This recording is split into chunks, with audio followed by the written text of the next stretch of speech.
சிவாய நம. நம்ம இன்னைக்கு ஒரு ஆழ்ந்த ஒரு பதிவு பார்க்கலாம். மனதினுள் இருக்கக்கூடிய பக்திங்கிற பேரில் இருக்கக்கூடிய பேராசையை பற்றி பார்க்கலாம். பொதுவாக பார்த்தீங்கன்னா சிவனடியார்களானாலும் சரி, வேற தெய்வங்களை வணங்கக்கூடிய அன்பர்களானாலும் சரி, இல்லைன்னா ஒரு ஆற்றலை மட்டுமே பெரும் சக்தியாக நினைத்து வணங்கக்கூடிய அன்பர்களானாலும் சரி, கருங்காலி மாலையை பணிகிறாங்க. பொதுவாக அந்த காலத்தில் கொண்டு பார்த்தீங்கன்னா ருத்ராட்சத்தை பொக்கிஷமாக அணிவாங்க. ஆனால் இப்போ பார்த்தீங்கன்னா நடைமுறையில் கருங்காலியை ரொம்ப பக்தி ஸ்ரத்தையோடு அணிகிறாங்க. இதுக்கான காரணம் என்ன அப்படின்னு சொல்லி கேட்டிங்கன்னா, பக்தியில் இருக்கக்கூடிய பேராசை தன்மை. இது நான் சொல்றது சில பேர்த்துக்கு முரண்பாடாக இருக்கலாம். ஆனால் அந்த முரண்பாடை அன்பர்கள் ஆழ்ந்து சிந்திச்சு பார்க்கணும். பொதுவாக ருத்ராட்சம் அப்படிங்கிறது ருத்ராட்ச மரத்திலிருந்து கிடைக்கக்கூடிய காயிலிருந்து அதை மணியாக செய்து நம்ம கழுத்தில் அணிகிறோம். இதில் எந்த உயிர் பதியும் கிடையாது.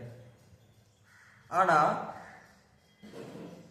கருங்காலி அப்படிங்கிற மாலை அணிகிறது என்ன எப்படின்னு கேட்டீங்கன்னா, கருங்காலி மரத்தைவே அறுத்து அதன் உள்ள இருக்கக்கூடிய அந்த காதல்ங்கிற அந்த தண்டு இருக்கு இல்லைங்களா, அந்த தண்டைத்தான் நாம் மணியாகவோ சிலையாகவோ செஞ்சு நம்ம பண்ணுறோம், நாம் உபயோகிக்கிறோம்.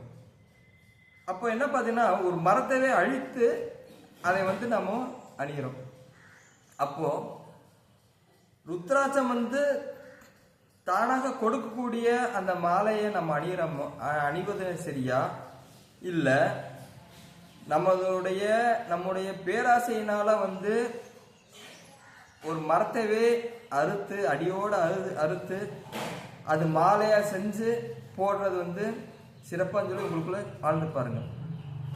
பக்தி அப்படிங்கிறது பார்த்தீங்கன்னா, உணர்வுகளை அடக்கி உள்ளத்தை ஒருநிலைப்படுத்தி இறைவனே அடையக்கூடிய பக்திங்கிறது. ஆனால் இப்போ நடைமுறையில் பார்த்தீங்கன்னா பேராசைங்கிற தன்மை ஆழ்ந்து நமக்குள்ள போகுது.